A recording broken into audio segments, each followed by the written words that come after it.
Hi friends, నేను మీ Soujanya. Welcome to my channel Souji food and travel. ఈరోజు నేను మీకు తాలింపు అన్నం ఎలా చేయాలో చూపిస్తాను ఫ్రెండ్స్. ఇది పిల్లల లంచ్ బాక్సులకి చాలా ఉపయోగపడుతుందండి. చాలా ఫాస్ట్గా క్విక్గా అయిపోయే రెసిపీ ఇది. ఇప్పుడు పోపు దినుసులు తీసుకుందామండి. కరివేపాకు, ఎండుమిర్చి, పచ్చిమిర్చి, పచ్చిశనగపప్పు, వెల్లుల్లిపాయ రెబ్బలు, జీలకర్ర, మినప్పప్పు, వాము, ఆవాలండి. ఒక ఉల్లిపాయ తీసుకున్నానండి, ఇలా కట్ చేసి పెట్టుకున్నాను. ముందుగా పొయ్యి మీద గిన్నె పెట్టుకొని ఆయిల్ వేసుకోవాలండి. వేసుకొని హీట్ అవ్వనివ్వాలి ఆయిల్ని. ముందుగా వెల్లుల్లిపాయ రెబ్బలు వేసుకొని ఫ్రై చేసుకోవాలండి.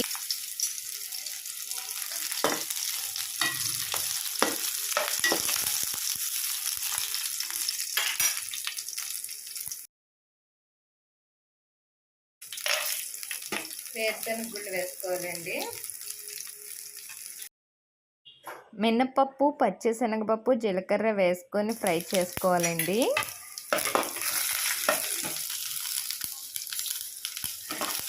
ఆవాలు వేసుకొని ఫ్రై చేసుకోవాలండి.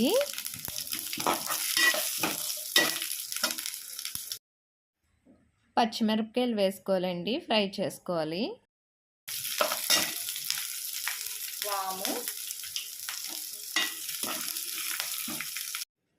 ముందుగా తరిగి పెట్టుకున్న ఉల్లిపాయ ముక్కలు వేసుకోవాలండి. వేసుకొని ఫ్రై చేసుకోవాలి గోల్డెన్ కలర్ వచ్చేంత వరకు.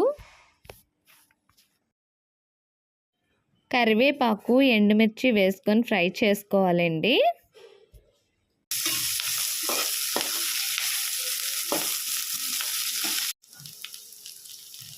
పసుపు పావు టీ స్పూన్ వేసుకోవాలండి. సాల్ట్ తగినంత.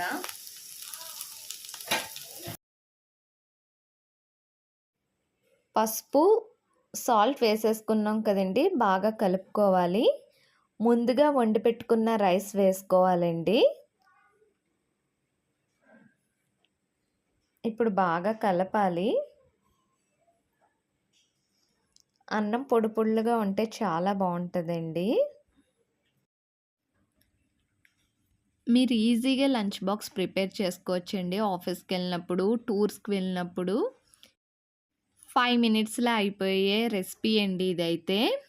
అన్నం మొత్తం తాలింపులో కలిసాక అన్నం కాస్త వేడెక్కగానే స్టవ్ ఆఫ్ చేసేసుకోవాలండి. ఎంతో రుచికరమైన అన్నం తాలింపు రెడీ అయిపోయిందండి.